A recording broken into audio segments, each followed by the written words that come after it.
हम लोगों ने कल एक्सोक्राइन ग्लैंड्स को देखा था और हमने ये देखा था कि हमारी जो शरीर की सबसे बड़ी ग्रंथि है, बहिर्स्रावी जो ग्रंथि है, लीवर के बारे में कि लीवर क्या काम करता है, उसमें से कौन-कौन से एंजाइम्स निकलते हैं और वो एंजाइम्स क्या काम करते हैं। आज हम एंडोक्राइन ग्लैंड्स के बारे में पढ़ेंगे। एंडोक्राइन ग्लैंड्स अर्थात अंतःस्रावी ग्रंथि। कल हमने बहिर्स्रावी ग्रंथि के बारे में पढ़ा था, जिसमें हमने देखा था कि जो बहिर्स्रावी ग्रंथियां हैं वो डक्ट के माध्यम से एंजाइम जो होते हैं उनको जिस भी स्थान पे जरूरत होती है वहां पहुंचाने का काम करती हैं। और हमने एंडोक्राइन ग्लैंड्स के बारे में पढ़ा था कि इनमें डक्ट नहीं होती, ये हार्मोन रिलीज करती हैं और ये हार्मोन को ब्लड अर्थात खून के माध्यम से आपके उन स्थानों पे पहुंचाने का काम करती है जहां इनकी जरूरत होती है। अब हम देखेंगे कि आखिर एंडोक्राइन ग्लैंड्स में कौन-कौन सी ग्रंथियां होती हैं और वो क्या काम करती हैं, कहाँ स्थित होती हैं। सबसे पहला ग्लैंड है हाइपोथैलेमस ग्लैंड, जो कि हमारे नर्वस सिस्टम को कंट्रोल करती है। कई बार ये चीजें पूछी जाती हैं कि ये ग्लैंड्स कौन से चक्रास से रिलेटेड हैं। कई बार ये नेट में क्वेश्चन आया है कि ग्लैंड का नाम दे देते हैं, उसके बाद वो पूछते हैं कि ये ग्लैंड कौन से चक्रास पे स्थित है। ये तो साथ में सहस्त्रार चक्र से होगा सर या आज्ञा चक्र से होगा? आज्ञा चक्र से हमारा पीनियल होता है, ठीक है। तो ये सहस्त्रार का होगा फिर। बिल्कुल टॉप ऑफ द हेड, ठीक है। जब हम ब्रेन चैप्टर पढ़ेंगे ना तो उसमें पूरा लोकेशन है, जबकि मेन जो लोकेशन इसका है वो टॉप ऑफ द हेड होता है, ठीक है। हाइपोथैलेमस वैसे ब्रेन का एक पार्ट है, ठीक है ना। सर जी, तो सर जी। अगर ब्रेन का पार्ट है तो ये ऊपर ही होगा, ये आज्ञा चक्र पे तो नहीं हो सकता है ना। हाँ, उसके पीछे है। जी, उसके पीछे है, लेकिन इसका जो लोकेशन है वो टॉप ऑफ द हेड नीचे है। जी, हाइपोथैलेमस के अंदर ही है, मटर के आकार का। बिल्कुल। लेकिन जो पीनियल कहा जाता है वो जो आज्ञा चक्र से आप 2 इंच अंदर जाएंगे तो वहां पे आपका जो पीनियल ग्लैंड है वो मिलता है, ठीक है, जो लोकेशन कहा गया है। क्लियर है? जी ठीक सर, है। जी सर। तो हाइपोथैलेमस काम क्या करता है? ये नर्वस सिस्टम को कंट्रोल करने का काम करता है। जितनी भी अंतःस्रावी ग्रंथियां अभी हम पढ़ेंगे, ये उन सभी को कंट्रोल करने का काम करता है, सिर्फ एक को छोड़ के, वो है आपका पैराथायराइड। पैराथायराइड पे हाइपोथैलेमस का डायरेक्ट नियंत्रण नहीं होता है। नर्वस सिस्टम अर्थात जैसे आपका भूख प्यास लगना, ठंडी गर्मी, इन सभी को नियंत्रण करने का काम हाइपोथैलेमस करता है, क्योंकि ये सारी चीजें जो हैं वो आपके नर्वस सिस्टम से मैटर करती हैं। अगली हम ग्रंथि देखेंगे हाइपोथैलेमस का। एक बात याद रखेंगे, इसको grand father of the glands कहते हैं, ठीक है। Grand father of the glands hypothalamus gland को कहा जाता है। आगे हम देखेंगे कि फादर ग्लैंड्स के फादर किसे कहा जाता है, ठीक है। तो इसका याद रखेंगे, कई बार इसको क्वेश्चन डायरेक्टली पुट करते हैं।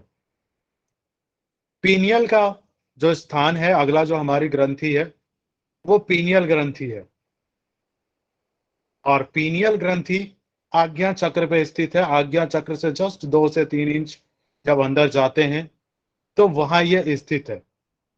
एक चने के दाल के आकार का ये ग्लैंड है और बहुत ही छोटा है। ये बहुत ही छोटा ग्लैंड है।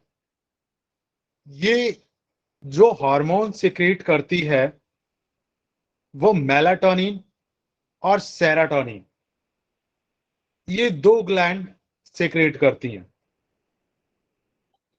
ये काम क्या करता है? मेलाटोनिन और सेरोटोनिन। मेलाटोनिन का काम होता है, आपने देखा होगा कि हमारा जो शरीर का आगे का भाग है वो गोरा है, लेकिन दिन में देखेंगे तो शरीर का जो अपर वाला जो हमारा स्किन होता है, ऊपर वाला स्किन, शरीर का जो ऊपर का भाग होता है, वो दिन के समय में इतना काला नहीं होता है जितना रात के समय में होता है।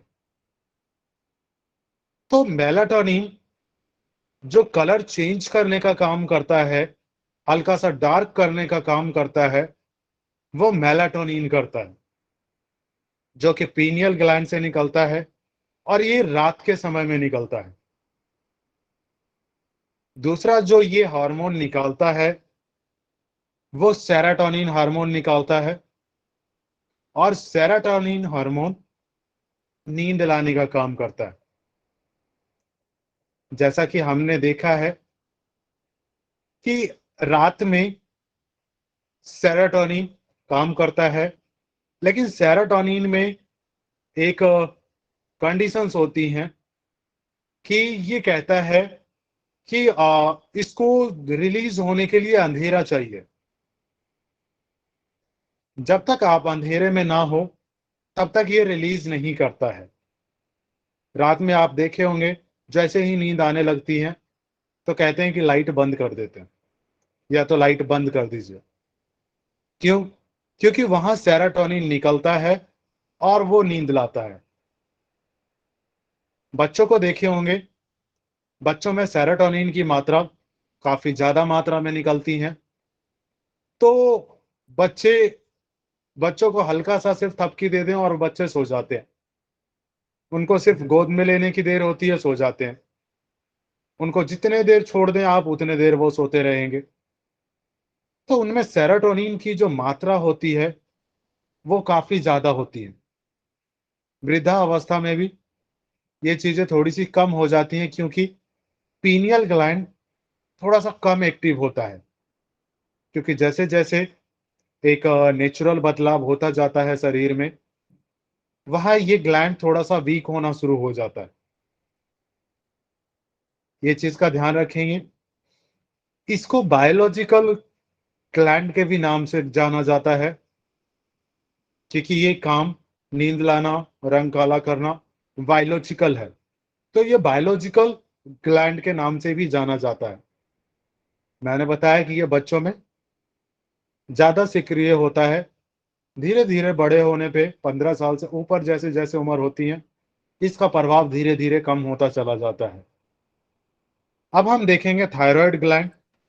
ये सर दिन में, जैसे दिन में नींद आती है, अंधेरा भी नहीं होता तो भी तो नींद आती है सर। दिन में आती है, लेकिन दिन में नेचुरल नहीं कहा जाता है।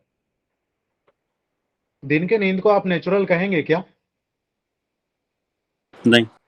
नहीं कह सकते, क्योंकि नेचुरल क्या है? रात की नींद। और सेरोटोनिन का काम क्या है? वो रात को नींद आती है, ऐसा नहीं है कि नींद नहीं आती है। लेकिन क्या आपने कभी देखा है कि दिन में सोने के बाद आप वो फील करते हैं जो रात में सोने के बाद फील होता है? नहीं, वो नहीं। फीलिंग नहीं आती है। बिल्कुल कंप्लीटली डिफरेंट फीलिंग। उसका रीजन क्या है? सेरोटोनिन, क्योंकि वो नेचुरल काम है। नेचुरल क्या है? कि रात को सीक्रेट करना।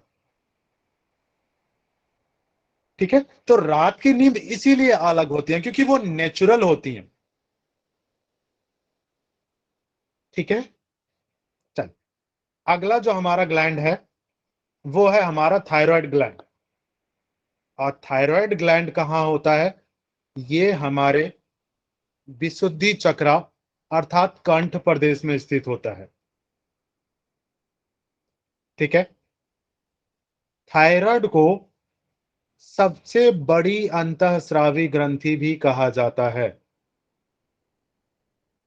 ये चीज ध्यान रखेंगे। अब मुझे ये बताएंगे कि सबसे बड़ी बहिर्स्रावी ग्रंथि कौन सी पढ़ी थी हमने? लीवर। लीवर। इसमें अंतर ध्यान रखेंगे, ठीक है ना। सबसे बड़ी अगर अंतःस्रावी ग्रंथि की बात हो तो वो आपकी थायराइड होगी, और अगर सबसे बड़ी बहिर्स्रावी ग्रंथि पूछा जाए तो वो लीवर होगी। थायराइड का काम क्या है? ये आपके ब्लड प्रेशर को कंट्रोल करने का काम करता है। अब ब्लड प्रेशर को कंट्रोल कैसे करता है, ये चीज जब हम पिट्यूटरी ग्लैंड देखेंगे, थर्ड जो ग्लैंड होता है ना, वो आपका पिट्यूटरी ग्लैंड होता है। डन, ठीक है। लेकिन हम उसको लास्ट में पढ़ेंगे क्योंकि उसके काम बहुत ज्यादा हैं, ठीक है ना। हम ऊपर से नीचे की तरफ चल रहे हैं, और पिट्यूटरी जो ग्लैंड है वो मस्तिष्क में ही होता है, ठीक है। परंतु उसको हम सबसे लास्ट में पढ़ेंगे क्योंकि उसमें बहुत सारे जो आपके जो हार्मोन्स हैं वो सिक्रीट होते हैं, और उसका काम भी काफी ज्यादा है। तो उसको हम लास्ट में देखेंगे, क्योंकि हम बीच में देखेंगे तो कंफ्यूज होंगे आप लोग थोड़ा सा। जो थायराइड ग्लैंड है वो बीपी को कंट्रोल करने का काम करता है। और बीपी को कंट्रोल कैसे करता है? ये थायरॉक्सिन हार्मोन निकालता है। जो थायरॉक्सिन हार्मोन निकलता है वो आपके ब्लड प्रेशर को कंट्रोल कर देता है। इतना क्लियर है? अब हम देखेंगे पैराथायराइड।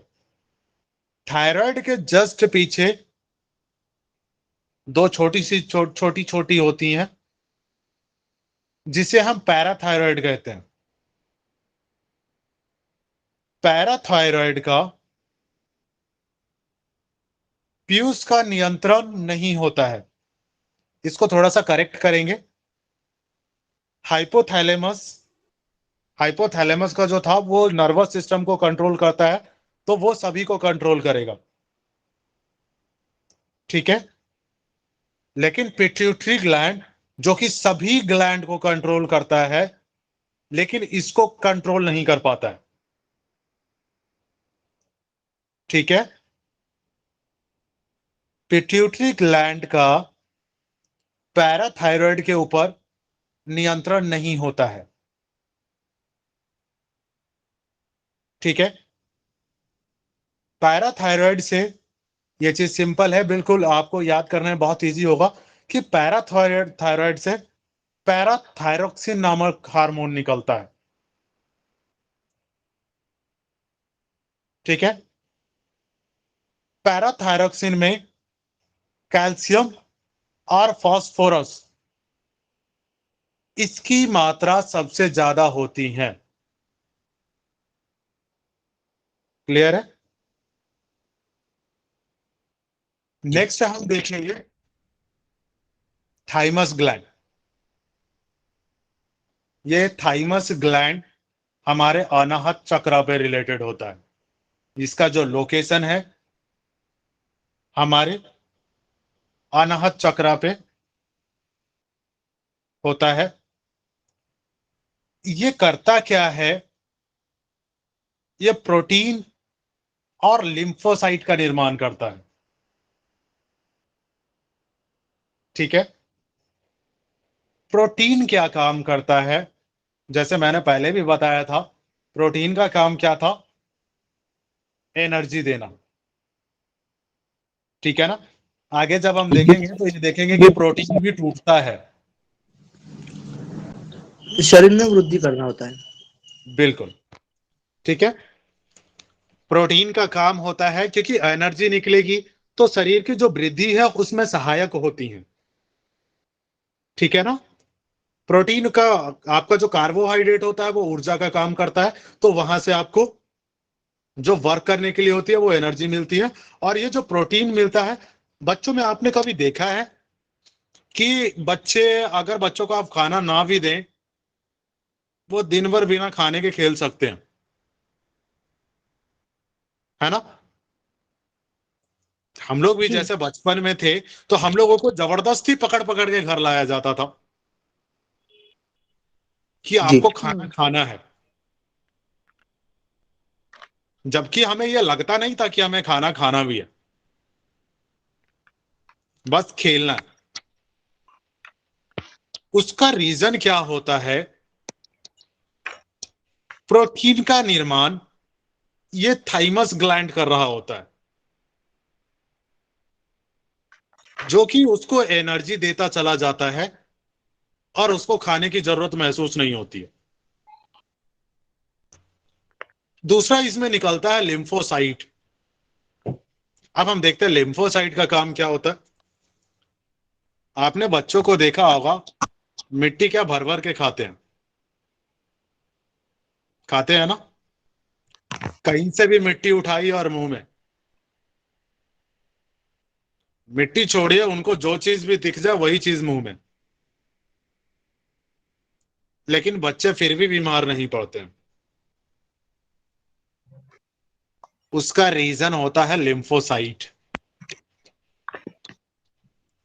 जो लिम्फोसाइट होता है उनके अंदर एक प्रतिरक्षा तंत्र उत्पन्न करता है।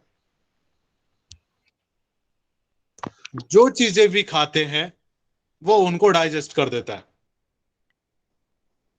कोई भी कीटाणु होता है, बाकी चीजें होती हैं, उनसे लड़ने का काम कर रहा होता है लिम्फोसाइट। 15 साल तक ये चीज याद रखेंगे, 15 साल तक ये एक्टिव होता है। ऐसा नहीं है कि ग्लैंड खत्म हो जाता है, ग्लैंड रहता है लेकिन ये एक्टिवेट नहीं रहता। 15 साल के बाद ये इनएक्टिवेट होता है। ठीक है, इसका काम हमने देख लिया, प्रोटीन निर्माण और लिम्फोसाइट, ये दो हार्मोन ये निकालता है।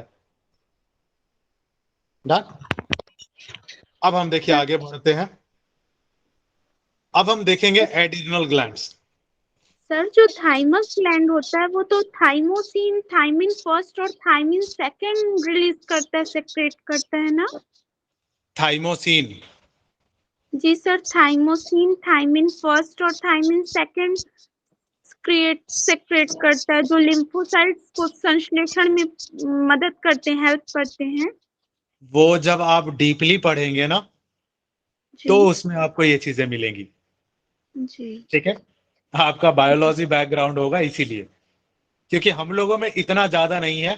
हम लोगों से जो क्वेश्चन पूछा जाता है ना वो डायरेक्टली पूछेगा आपसे। जी जी सर। डन। डन। मैंने ये चीजें इसीलिए बताई थी कि अगर हम डीपली जाएंगे ना तो उसका संश्लेषण कैसे होता है ये भी आता है ना। जी सर, कैसे उसको थाइमिन, पहले यस, थाइमोसिन होता है तो थाइमिन आता है। पूरा। तो हम लोगों जी को उतना डीपली नहीं पढ़ना है, ठीक है ना। अगर पता है तो ये अच्छी बात है ना, पता होना चाहिए। क्लियर है। Yes sir. चले, अब हम अगला देख रहे हैं एड्रिनल ग्लैंड्स। एड्रिनल ग्लैंड्स हमारी जो किडनी होती हैं उसके ऊपर स्थित होता है। वो क्या बोलते हैं उसको, नहीं नहीं, गुप्ता, हाँ गुप्ता है, आवाज, नीरू गुप्ता, नीरू गुप्ता। माइक खुला हो तो बंद कर ले। कर दिया मैंने। ओके। एड्रिनल ग्लैंड्स होता है हमारे मणिपुर चक्र पे।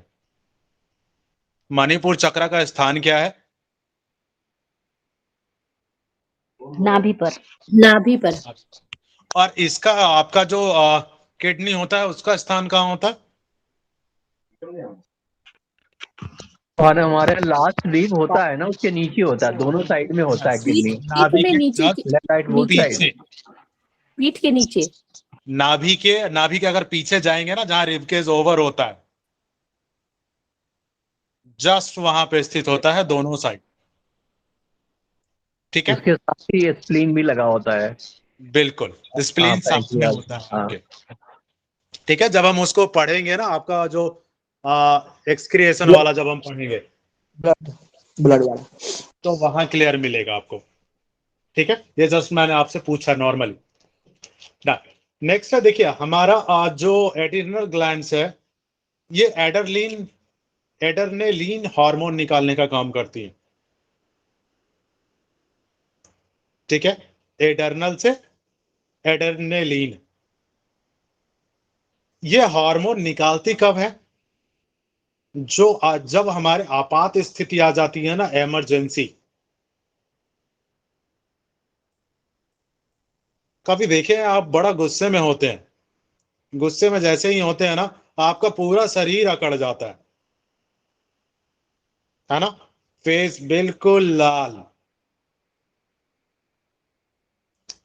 इस ग्लैंड का, जो एड्रेनलिन ग्लैंड है, ये जो हार्मोन निकालता है एड्रेनलिन, इसको फाइट एंड फ्लाइट हार्मोन के नाम से भी जाना जाता है। लड़ो और उड़ो।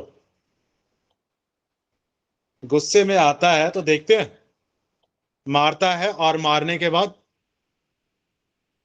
गायब, वहां पे रुकता है क्या? भाग लेता है।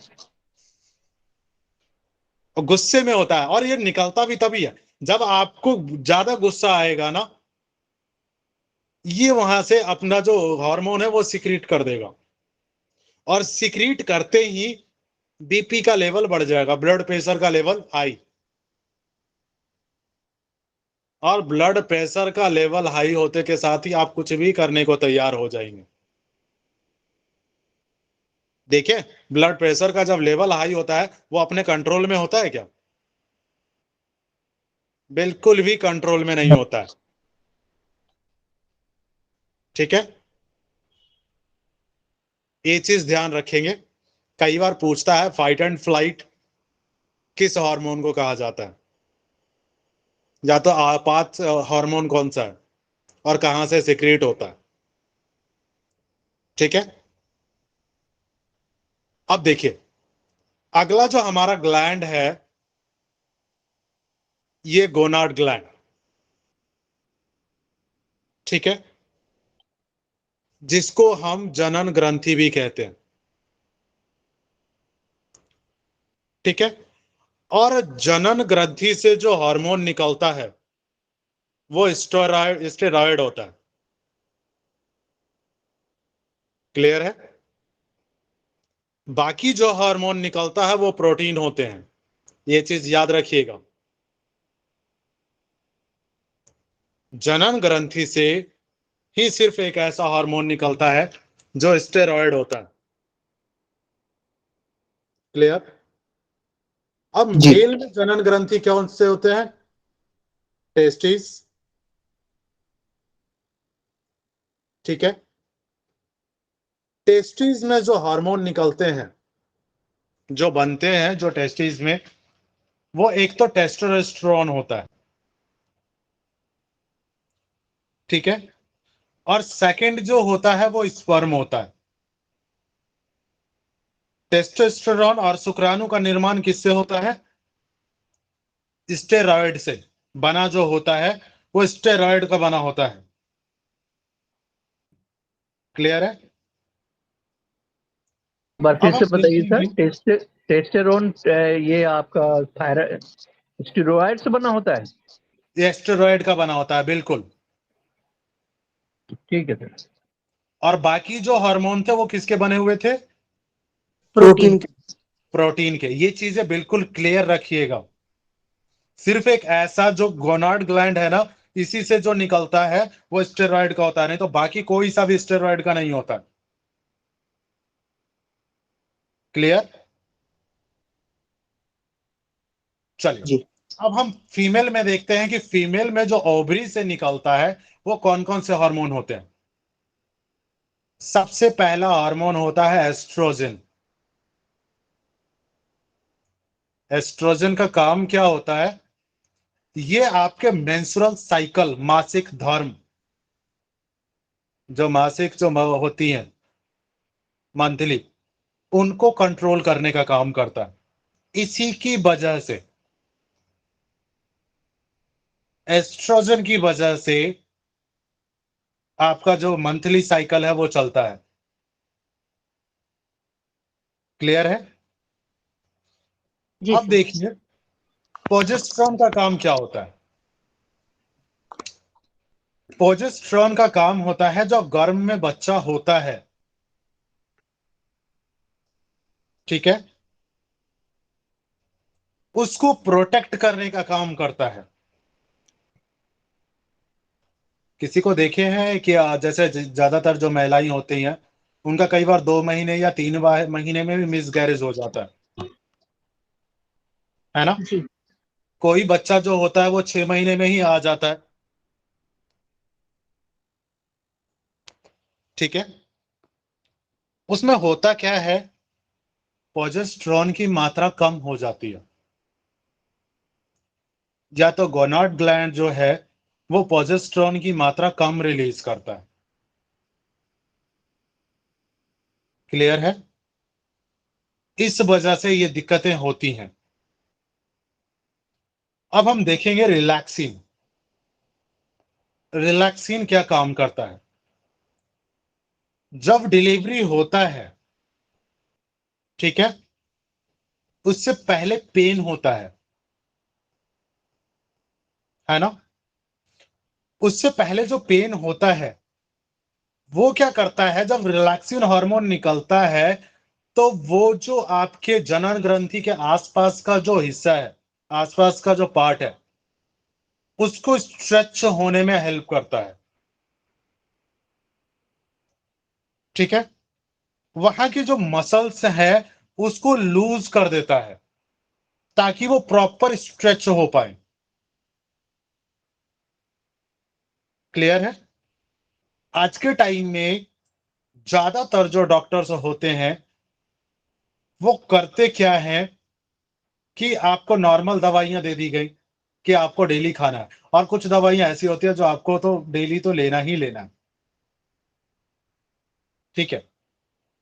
उसमें कुछ दवाइयां ऐसी भी होती हैं जो आपके रिलैक्सिन को रिलीज ही नहीं होने देता है। आज के टाइम में देखें 60% से 70% महिलाओं को सिजेरियन बेबी होता है। क्यों? ओ, इस कारण। क्योंकि रिलैक्सिन हार्मोन बन ही नहीं रहा है।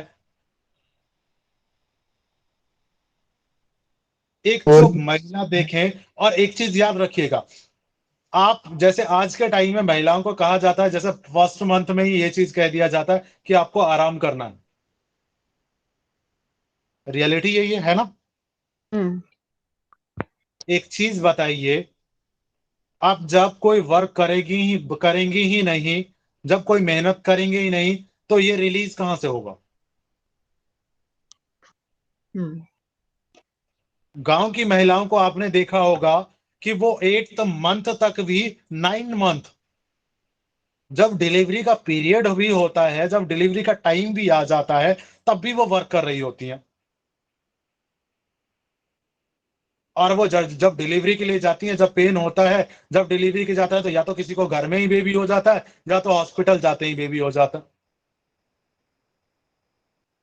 रीजन, रिलैक्सिन की मात्रा प्रॉपर तरीके से निकलता है। जो रिलैक्सिन हार्मोन है वो प्रॉपर तरीके से सिक्रिएट होता है, उनको जरूरत नहीं है। और कई बार क्या करते हैं डॉक्टर, जो इंजेक्शन लगाते हैं, देखे होंगे कई बार डॉक्टर इंजेक्शन भी लगाते हैं कि इनको दर्द हो रहा है, ठीक है। डॉक्टर इंजेक्शन जो लगाते हैं कि इनको दर्द नहीं हो रहा है, तो इंजेक्शन किस चीज का होता है? रिलैक्सिन का। वो करना क्या ओके। चाहते हैं, वो पेन बढ़ाना चाहते हैं। वो जो आपका जनन अंग है उसके आसपास जो मसल्स है उसको लूज करने का प्रयास करते हैं। लेकिन एक चीज बताइए, जो नेचुरल काम करेगा, क्या वो ऊपर से डालने के बाद भी उतना ही काम करेगा? Obviously not. यही चीज है। अब ये चीज देखिए कि गोनाड ग्लैंड है, मैंने स्टार्टिंग में आपको, अभी जब मैं आगे पढ़ाऊंगा तो मैं ये चीज पढ़ाऊंगा कि इसको कंट्रोल करने का काम कौन करता है। इसको जो कंट्रोल करने का काम होगा ना, वो पिट्यूटरी करेगा। और एक और मैंने आपको बताया था, सबसे पहले सबसे ऊपर हाइपोथैलेमस। Thalamus, hypothalamus. ये दो ग्लैंड जब सबको कंट्रोल कर रहे हैं तो इनको भी कंट्रोल कर रहा है। आपका क्या होता है, कई बार प्रेगनेंसी लेवल में आप देखे हैं, आपका जो स्ट्रेस लेवल होता है वो कितना हाई होता है, एक्सट्रीम लेवल का। बीपी वगैरह भी बढ़ जाता है। जी सर। उसका रीजन होता है एंजाइटी। स्ट्रेस लेवल बढ़ा, एंजाइटी, क्योंकि डाइजेशन सिस्टम आपका बिगड़ गया। कंट्रोल तो एक ही चीज कर रहा है ना आपका, थैलेमस और पिट्यूटरी। अगर इन दोनों ग्लैंड को आपने डिस्टर्ब किया, पूरी बॉडी को डिस्टर्ब करके रख देगा। आपने देखा है आज के टाइम में पीसीओएस और पीसीओडी, यस आपको सर, यस। 15 के, ज्यादातर जो मेरे पास गर्ल्स आई 15 के एज में, जस्ट 15। उसका रीजन क्या होता है, मेंस्ट्रुअल साइकिल ही नहीं हो रहा है। और मेंस्ट्रुअल साइकिल को कंट्रोल करने का काम कौन कर रहा था, एस्ट्रोजन। आपने डिस्टर्ब किसको किया, पिट्यूटरी को और हाइपोथैलेमस को। डिस्टर्ब कौन हुआ, गोनाड ग्लैंड। और गोनाड ग्लैंड ने किसको डिस्टर्ब किया, एस्ट्रोजन को। उसने निकालना ही बंद कर दिया। आप बंद कर दिया तो मासिक धर्म होगा कहां से। डॉक्टर भर के दवाइयां दे रहे हैं, है ना, जिसको भी पीसीओएस होता है, पीसीओडी होता है, डॉक्टर भर के दवाइयां दे देते हैं कि आप इनको खाते रहिए। लेकिन क्या उसका सॉल्यूशन है, नहीं है। क्या आप दवाइयों से पिट्यूटरी और हाइपोथैलेमस को एक्टिव कर सकते हैं, नहीं कर सकते। मेडिसिन से आप किसी ग्लैंड को एक्टिव नहीं कर सकते, क्योंकि यह आपके मानसिक स्थिति पे डिपेंड करता है, आपके खान पान पे डिपेंड करता है, और आपके डेली रूटीन पे डिपेंड करता है। सर प्रेगनेंसी में शुगर लेवल बढ़ जाता है, ऐसा क्यों डायबिटिक हो जाते हैं, रीजन? शुगर लेवल पता है क्यों बढ़ता है, हाँ। थायराइड में मैंने क्या बताया था, अभी मैं पिट्यूटरी में जब पढ़ाऊंगा ना तो उसमें टीएसएच पढ़ाऊंगा, अभी बस पहुंचने वाले हैं हम लोग, समझ गए। अभी वहां ओके आपके सवालों का जवाब अपने आप मिल जाएगा, उसके बाद पूछिएगा। क्लियर। जी। सर एक ये बता दीजिए कि हम्म जो डिलीवरी के समय जो इंजेक्शन लगाते हैं ऑक्सीटोसिन, हम्म तो उसका क्या रिलेशन क्या रहता है, वो प्लीज अगर कर सकते हैं आप यहाँ पे डिस्क्राइब। देखिए, ऑक्सीटोसिन क्या होता है, ये कहीं ना कहीं ऑक्सीटोसिन होता है, आपको पेन से रिलेटेड कहीं ना कहीं होता है। क्लियर। ऑक्सीटोसिन कुछ और काम नहीं करता है। आपने देखा कि प्रेगनेंसी के टाइम में जो इंजेक्शन लगता है वो क्या काम करता है, पेन बढ़ाता है आई थिंक। सिर्फ पेन बढ़ाने का काम करता है। मसल्स को भी तो रिलैक्स करता होगा, स्मूथ बनाता Yes, होगा। वो इसी बेस पे ना, क्योंकि ये मसल्स को रिलैक्स करेगा तभी तो रिलैक्सिन हार्मोन सीक्रेट होगा ना।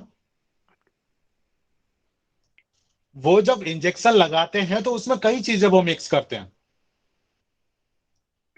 क्लियर है इसमें ना। उत्तेजना उत्तेजना भी आती है उस समय, ये चीज भी रहती है ना सर? उत्तेजना आती है, क्योंकि दर्द बढ़ेगा तो उत्तेजना आएगी ही नहीं आएगी। आप एक चीज बताइए, अच्छा, इतने हाई लेवल पे जाके ऐसा होता है? क्योंकि प्रेगनेंसी कोई नॉर्मल बात नहीं है ना। हम्म।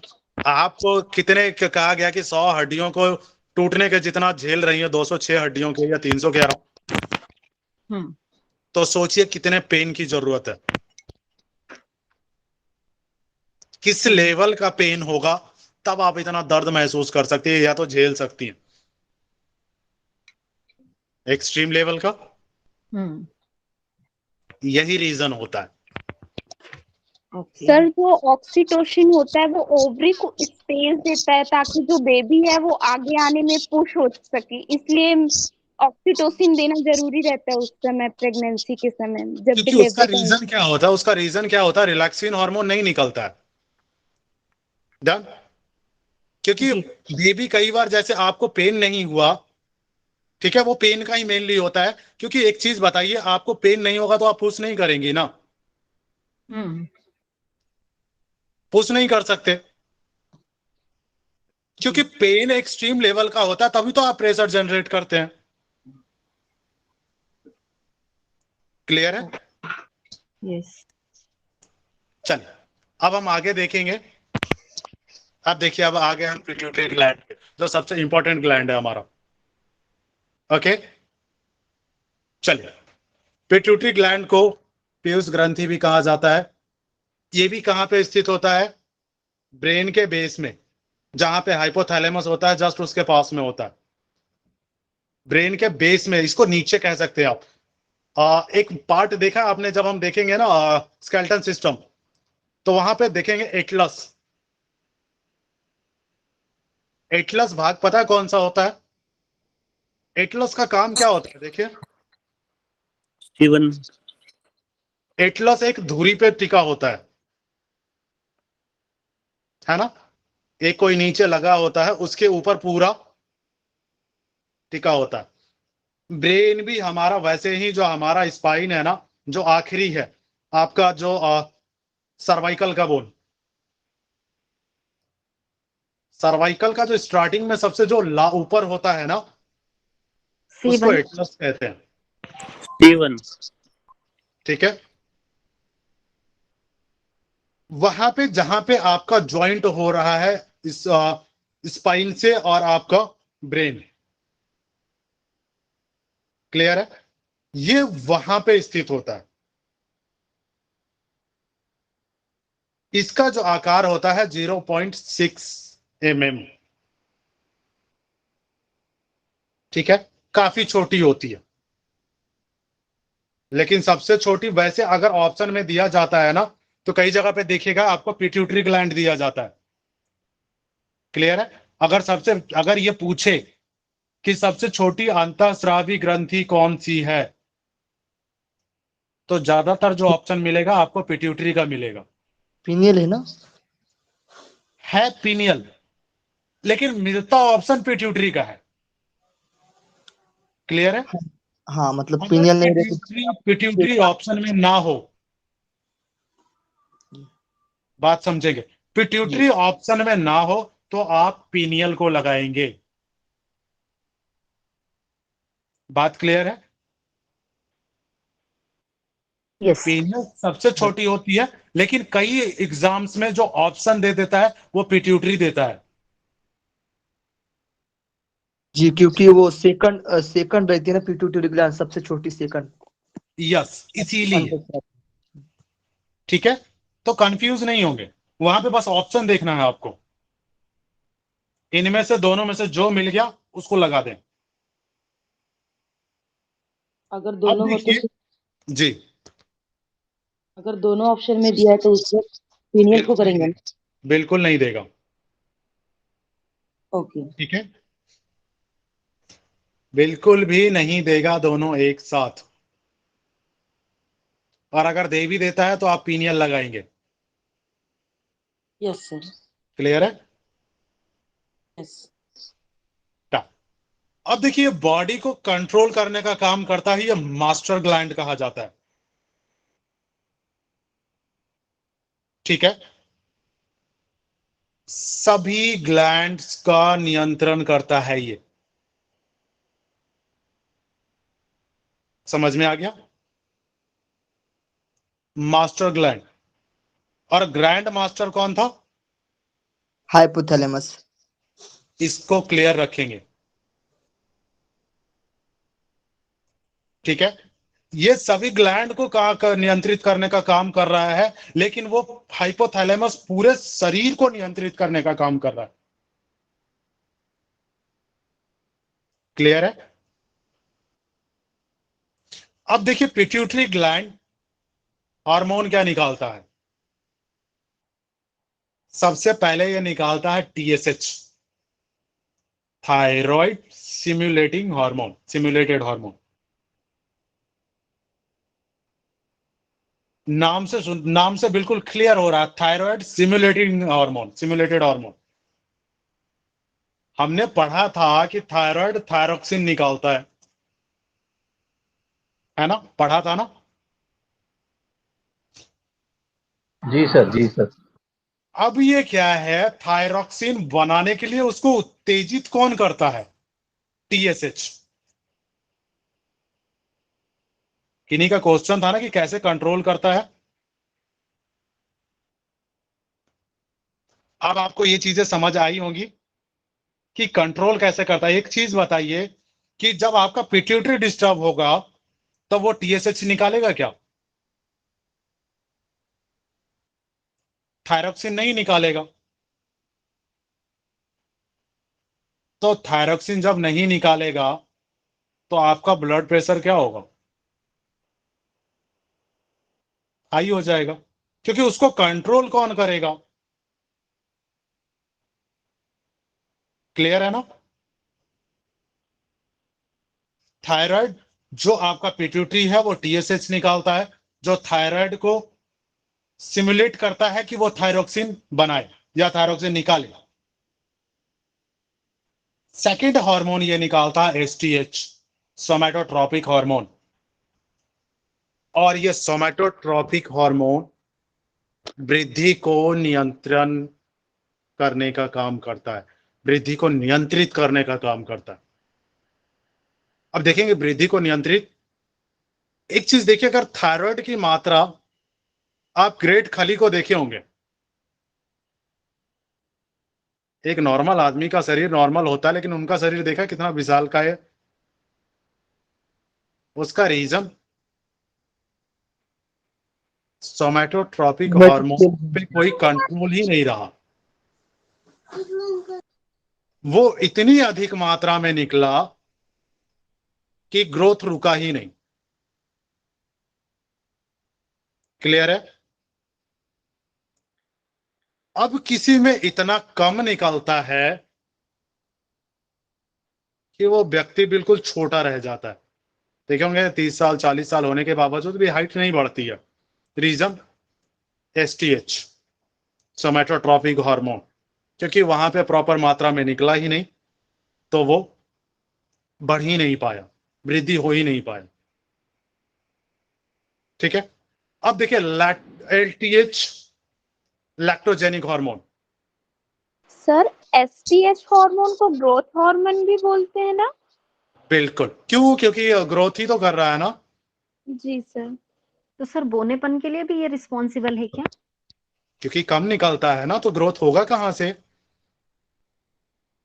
बौनेपन के लिए यही है, एक ही हार्मोन है जो आपके वृद्धि को नियंत्रित कर रहा है। वो कौन है? एसटीएच। चाहे वो अधिक में या तो कम में। अगर कम निकलेगा तो आदमी बौना रह जाएगा, और अधिक निकलेगा तो इतना विशालकाय हो जाएगा कि अलग ही लेवल का, एक नॉर्मल से अलग। समझ में आ गया? जी सर। सर प्लीज टीएसएच का एक बार और बता दीजिए। टीएसएच देखिए, हमने ये पढ़ा था ना कि थायराइड क्या निकालता है? Thyroxine thyroxine. हार्मोन। गुड। लेकिन वो थायरोक्सिन उसको निकालने के लिए कहता कौन है? अगर मान के चलिए मैंने आपको कहा कि चलिए आपका काम ये है कि आप ये कर सकती हैं, मैंने आपको क्या कहा कि ऐसा करिए, आप ये काम करिए, यहां जरूरत है। पिट्यूटरी ने बोला। इसको किसने बोला? पिट्यूटरी ने, कि भाई ब्लड में थायरोक्सिन की जरूरत है, तो ऐसा करो, तुम थायरोक्सिन निकालो। उसने थायरोक्सिन ने उसको ऑर्डर दिया, और उसने थायरोक्सिन को वहां से रिलीज कर दिया। जी। बिना पिट्यूटरी के ये थायरोक्सिन नहीं रिलीज करेगा। ओके। बात क्लियर है? इससे फिर क्या बीपी का इससे रिलेशन था ना सर, कुछ बताया था? बिल्कुल, blood pressure. Thyroxine blood pressure को कंट्रोल करने का काम करता है ना। ठीक है। क्लियर है? Okay sir, thank you. ये देखिए अब हमारा अब हम थोड़ा सा तेज चल रहे हैं। डन, 10 मिनट में हम क्लियर करेंगे क्योंकि हमें मैसेज है ना। जहां ना समझ में आए वहां पूछ लीजिएगा, कोई दिक्कत नहीं। LTH लैक्टोजेनिक हार्मोन, जब गर्भावस्था में जब बच्चा पैदा होता है उसके पहले स्तन में दूध का निर्माण नहीं होता है, लेकिन जैसे ही बच्चा पैदा होता है उसके बाद उसमें दूध का निर्माण होता है। क्लियर है? यस। और ये दूध का निर्माण, ये जो LTH है इसको प्रोलैक्टिन के नाम से भी जानते हैं, ये चीज याद रखिएगा। लैक्टोजेनिक हार्मोन जो है ना उसको प्रोलैक्टिन के नाम से भी जानता है। ये क्या करता है, जो दुग्ध की नलिकाएं होती हैं स्तन में उसमें दूध उत्पन्न करने का काम करता है। ओके। क्लियर है? हम्म। अब हम देखेंगे ऑक्सीटोसिन। एक चीज देखिए, कभी जानवर को देखिए, गाय जो होती है उसका बच्चा कितना नाजुक होता है, उसके जो माउथ होते हैं वो कितने नाजुक होते हैं, और उसका जो थन होता है वो कितना हार्ड होता है। अगर हाथ से खींच के देखें तो कितना हार्ड होता है। जी। क्या वो बच्चा उसमें से दूध निकाल सकता है? क्या इतनी ताकत है उसके अंदर? नहीं है। जैसे ही बच्चा उसके पास में मुंह लगाता है या उसके अंदर मुंह लगाता है, जो आपका पिट्यूटरी है एक हार्मोन रिलीज करता है ऑक्सीटोसिन, जो दूध का स्राव अपने आप कर देता है। आप बच्चे को हटाएं, दूध का स्राव होता रहेगा, कुछ देर में बंद हो जाएगा। क्लियर है? ओके, और दूध की मात्रा बढ़ाने के लिए भी ये इस रिस्पॉन्सिबल है। प्रोलैक्टिन दूध की प्रोलैक्टिन ही मात्रा निकाल। बढ़ाने के लिए प्रोलैक्टिन, क्योंकि निर्माण कर रहा वो। ओके, और सर निर्माण जो अभी करने ये का काम उसका इंजेक्शन है। के थ्रू, हाँ यस, इंजेक्शन ये के सिर्फ थ्रू स्राव मात्रा। कर रहा है क्योंकि हार्डेस्ट होता है तो अपने आप नहीं निकलेगा। और ना तो बच्चे की इतनी ताकत है कि अभी वो जस्ट पैदा हुआ है और वो वहां से दूध निकाल लेगा, वो खुद से नहीं निकाल सकता। इसीलिए हेल्प कौन करता है? ऑक्सीटोसिन, जो बच्चे के मुंह लगाते ही उसका वो स्राव कर देता है। क्लियर? जिसमें बच्चे को मेहनत नहीं करनी होती है। प्रोलैक्टिन मदद करेगा ना सर, जी, ऑक्सीटोसिन नहीं ना। ऑक्सीटोसिन स्राव के लिए और प्रोलैक्टिन दूध बनने के लिए। जी। स्राव क्लियर? मतलब बहना। ओके। ऑक्सीटोसिन दवा भी होती है ना जिससे दूध निकाला जाता है। जी, जैसे भैंस देखिए को गाय को देते हैं ऑक्सीटोसिन और करते क्या है, कई लोग क्या होता है कि एक चीज देखिए, कई बार गाय का आप पूरा वो उसको खींचते रहते हैं चिमी को, लेकिन वो करता क्या है, दूध नहीं निकालता है। रीजन, वो अपने बच्चे के लिए उसको रोक के रखता है। जो गाय जो होती है ना वो अपने बच्चे के लिए रोक के रखती है, लेकिन इंसान इतना मतलबी है कि वो ऑक्सीटोसिन का इंजेक्शन डाल देता है उसको, और ऑक्सीटोसिन का इंजेक्शन डालते ही दूध का स्राव शुरू हो जाता है। ओके, बाकी यूं भावना से होता है ना नेचुरली।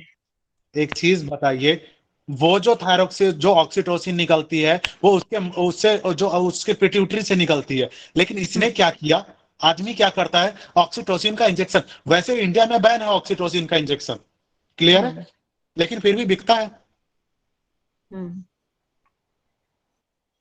बैन इसीलिए है क्योंकि ये नेचुरल नहीं है, ये सिर्फ मानवता के खिलाफ है। ठीक है ना? और उस दूध का बैड इफेक्ट पड़ता है ना ह्यूमन बीइंग पे जो पीता एक है चीज उसको। बताइए, ऑक्सीटोसिन अगर आप अलग से उसमें मिला देंगे तो दूध का इफेक्ट नहीं पड़ेगा, आपका ऑक्सीटोसिन का इफेक्ट नहीं पड़ेगा। ऑक्सीटोसिन का साइड इफेक्ट भी तो, क्योंकि वो इंजेक्शन के थ्रू डाला गया। जी सर, जी सर, जी क्लियर। सर, ये मैच्योरिटी पे जो भी फर्क नॉर्मल पड़ता निकल है रहा है, जो नेचुरल हमारी। बच्चे करेगा जल्दी वो इफेक्ट मैच्योर नहीं हो करेगा जाते हैं। आपको। कि आपने मतलब कई चीजें मिला के ऑक्सीटोसिन बना दी और उसको लगा दिया आपने, है ना? क्लियर है? जी सर, ठीक है, क्लियर क्लियर। नेक्स्ट है हमारा बेसोप्रेसिन। बेसोप्रीन जो है, और पेशाब की सांद्रता, कल भी मैंने आपको बताया था ना, पेशाब वाला, मूत्र का अमोनिया का बताया था मैंने आपको, यूरिन में। बेसोप्रेसिन क्या है, पेशाब की जो सांद्रता, सांद्रता कहते हैं उसका, जो आपका ना तो ज्यादा गाढ़ा होता है और ना ही ज्यादा पतला होता है। बेसोप्रेसिन की मात्रा अगर ज्यादा हो जाए तो पेशाब सिर्फ इतना पतला हो जाएगा। क्लियर है? बहुत ही ज्यादा। और उसको होल्ड करना इतना आसान नहीं होगा। ओके। और अगर वेसोप्रेसिन की मात्रा कम निकला, किसी को देखते हैं बिल्कुल मूत्र का त्याग बिल्कुल गाढ़ा होता है ना, तो ज्यादा से गाढ़ा होगा और कम होने से पतला होगा। कम से गाढ़ा होगा कम से गाढ़ा। और ज्यादा होने से पतला होगा। ओके, क्लियर है? ठीक है। चलिए अब हम आगे देखते हैं मिक्स्ड ग्लैंड। हमने देख लिया, एक जो है डक्ट के थ्रू निकालता है हार्मोन और दूसरा निकालता है आपके ट्यूब के थ्रू। ये क्लियर था ना? अब यहां देखिए मिक्स्ड ग्लैंड है, इसीलिए ये एंजाइम और हार्मोन दोनों निकालता है। मतलब डक्ट के थ्रू भी निकालता है और डायरेक्टली ब्लड में भी छोड़ता है। क्लियर? जी। सबसे यस सर, पहले यस जो सर। हमने बताई थी, सबसे जो बड़ी अंतःस्रावी ग्रंथि थी, कौन सी थी? लीवर थी। हाँ, हाइपो, लीवर थी, नहीं सॉरी, वो बहिर्स्रावी थी। बहिस्रावी थी। लीवर थायराइड थी, बहिस्रावी है। अंतःस्रावी that is pancreas. Pituitary. Thyroid है, थायराइड। छोटा है। थायराइड ग्लैंड ये बताया पायरा था मैंने। करेक्ट था। ठीक है, थायराइड ग्लैंड है जो सबसे अगर मिक्स, जैसे देखिए मिक्स सबसे बड़ी ग्लैंड पूछा जाए तो कौन सा होगा? पेनक्रियास। मिश्रित ग्रंथि में पूछा जाए तो सबसे बड़ी ग्रंथि एक ही है, सबसे बड़ी पेनक्रियास। लेकिन अगर पूछा जाए कि दूसरी सबसे बड़ी बड़ी ग्रंथि, सिर्फ ग्रंथि मेंशन नहीं किया है, अंतःस्रावी या बहिस्रावी। ठीक है, क्लियर है? चलिए, इसको लैंगर हैंस की दूपिका कहते हैं क्योंकि इसकी जो खोज थी वो लैंगर हैंस ने की थी। इसके अंदर जो पाई जाती हैं द्वीपिकाएं, उसकी खोज लैंगर हैंस ने की थी, इसलिए इसको लैंगर हैंस की द्वीपिका कहते हैं। बहुत जगह आपको क्वेश्चन ये देखने को मिलेगा कि लैंगर हैंस की द्वीपिका किस ग्लैंड को कहा जाता है। क्लियर है? अब देखिए कि एंजाइम और हार्मोन दोनों निकाल रहे हैं। सबसे पहले हम देखेंगे जो है एंजाइम। एंजाइम जो इससे निकलता है उसको कहते हैं लैट। 3 प्रकार की होती है, LAT के नाम से जानते हैं इसको। सबसे पहला लाइपेज, दूसरा एमाइलेज और तीसरा ट्रिप्सिन। अब देखेंगे लाइपेज का काम क्या होता है। लाइपेज आपके बसा जो फैट है उसके पाचन का काम करता है। क्लियर है? फैट कन्वर्ट किससे हुआ था, कोई बताएगा? मैंने पढ़ाया था। एनर्जी। कार्बोहाइड्रेट। कार्बोहाइड्रेट जब हम इनटेक करते हैं तो उससे जो क्या बनता है वो किसमें क्रिएट होता है? ग्लूकेगॉन। ग्लूकोज। पेट में। लाइपोसिन आई थिंक। ठीक है, वहां पे आपका कार्बोहाइड्रेट उसमें हो रहा था फैट, और फैट से उसमें डिजोल्व हो रहा था वो। क्लियर है? डायरेक्टली एक चीज बताइए, डायरेक्टली हम फैट को इनटेक नहीं करते हैं, कार्बोहाइड्रेट के थ्रू जो हम इनटेक करते हैं वो भी कन्वर्ट होता है। क्लियर है? ग्लूकोज और ग्लाइकोजन में वहां देखेंगे जो ग्लूकोज होता है उसको का जो ग्लाइकोजन में कन्वर्ट करता है वो अलग होता है। क्लियर है ना?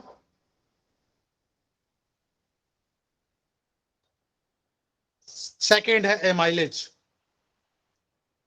एमाइलेज जो है वो हमारे स्टार्च को पचाने का काम करता है।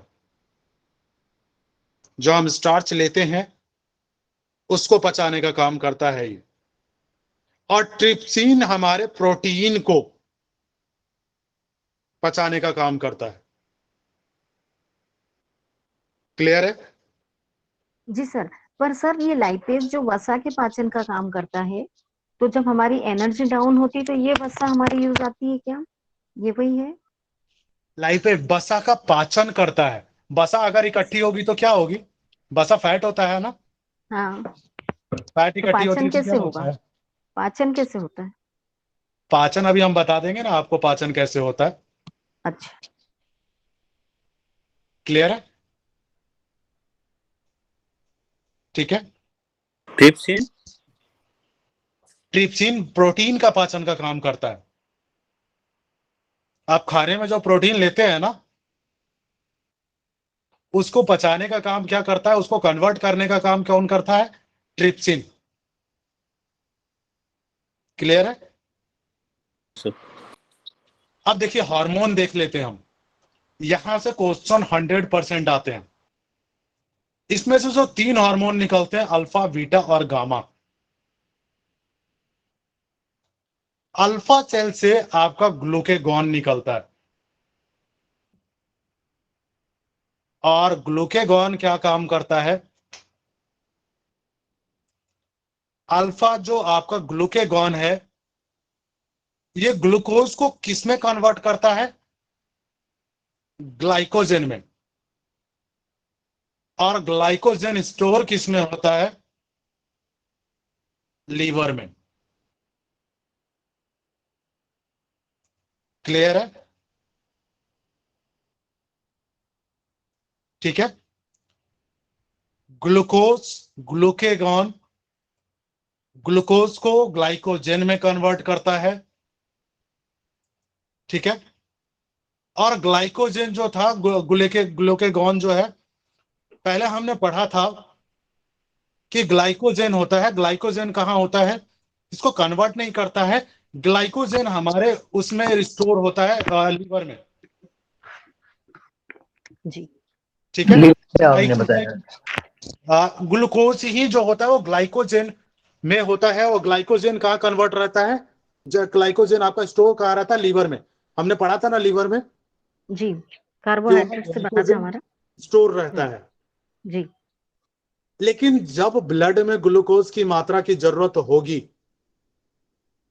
तो ग्लूकेगॉन, जब अल्फा सेल निकालेगा ग्लूकेगॉन, और वो ग्लूकेगॉन क्या करेगा? ग्लाइकोजन को वापस ग्लूकोज में कन्वर्ट कर देगा। क्लियर? समझ में आया? एक बार और रिपीट कर दीजिए प्लीज। ब्लड में ग्लूकोज की आवश्यकता है तो ग्लाइको ग्लाइकोजन ग्लूकोज ही ग्लाइकोजन होता ग्लूकोज। है जो कन्वर्ट होता है। और वो स्टोर कहाँ रहता था? उसको कन्वर्ट करने का काम किसने किया था? लीवर से एंजाइम, जो एंजाइम निकल रहा था। क्लियर? उसने यस, ग्लूकोज को ग्लाइकोजन में कन्वर्ट करके कहाँ स्टोर कर लिया था? अपने अंदर। लीवर में। लेकिन यहाँ पे ग्लूकोज की मात्रा ब्लड में जरूरत पड़ गई। अब क्या करेगा? जो अल्फा सेल है वो ग्लूकेगॉन निकालेगा, और ग्लूकेगॉन जो स्टोर है, जो आपका ग्लाइकोजन जो स्टोर है लीवर में, है ना, ग्लूकेगॉन उस ग्लाइकोजन से वापस ग्लूकोज में कन्वर्ट कर देगा। Okay, clear? Yes sir. या दोबारा बताऊं? नो। ठीक है, चलिए अब हम देखिए आगे बढ़ते हैं। इसके सेकंड जो निकलता है बीटा सेल। बीटा सेल से क्या निकलता है? इंसुलिन। इंसुलिन काम क्या करता है सबको पता होगा। इंसुलिन से ही तो डायबिटीज इंसुलिन होता है ना। हार्मोन का स्त्राव जो डायबिटिक पेशेंट के लिए रहता है। इंसुलिन से ही तो डायबिटिक होता है ना। जब डायबिटिक होता कब है? जब ग्लूकोज की मात्रा शरीर में बढ़ जाए बढ़ जाए। और ब्लड में। बढ़ाने का काम कौन कर रहा था? वो कार्बोहाइड्रेट को कन्वर्ट करता है एनर्जी में, और तभी ये ब्लड के थ्रू पहुंचता पूरे शरीर में। ग्लूकोज वो अलग चीज था। यहां पे हम ग्लूकेगॉन का काम देखें तो ग्लूकेगॉन का काम क्या है? एक चीज देखिए, जब ग्लूकोज की मात्रा ब्लड में ज्यादा होती है ना, एक चीज याद रखिएगा, जैसे जो हम इनटेक करते हैं, तो इनटेक करते हैं तो जो हम ये जो माल्टो, जो हमारा जो ये दो तरीके का हम लोग लेते हैं, सुक्रोज और माल्टोस, है ना। हम्म। सुक्रोज और माल्टोज जो होता है, ये जो हम बाकी जैसे जो मीठा लेते हैं, इनमें दो चीजें होती हैं, जो फ्रैक्टोज होता है, सुक्रोज होता है, माल्टोज होता है। क्लियर है। इन सब को कन्वर्ट करके इसने कहां स्टोर किया था? लीवर में किया था, ग्लाइकोजन में। क्लियर है। हाँ या ना बोले। Yes sir, yes sir. Clear, बिल्कुल ये चीजें, और इसमें कंफ्यूज नहीं होना है। अल्फा सेल का सिर्फ काम क्या है? जो ग्लाइकोजन लीवर में ऑलरेडी है ग्लूकोज की मात्रा में, ग्लूकोज पहले कन्वर्ट हुआ था ग्लाइकोजन में, अब ये वापिस ग्लाइकोजन को कन्वर्ट कर दिया ग्लूकोज में, क्योंकि ब्लड में ग्लूकोज की मात्रा की जरूरत पड़ी। क्लियर है। अब बीटा सेल क्या करेगा?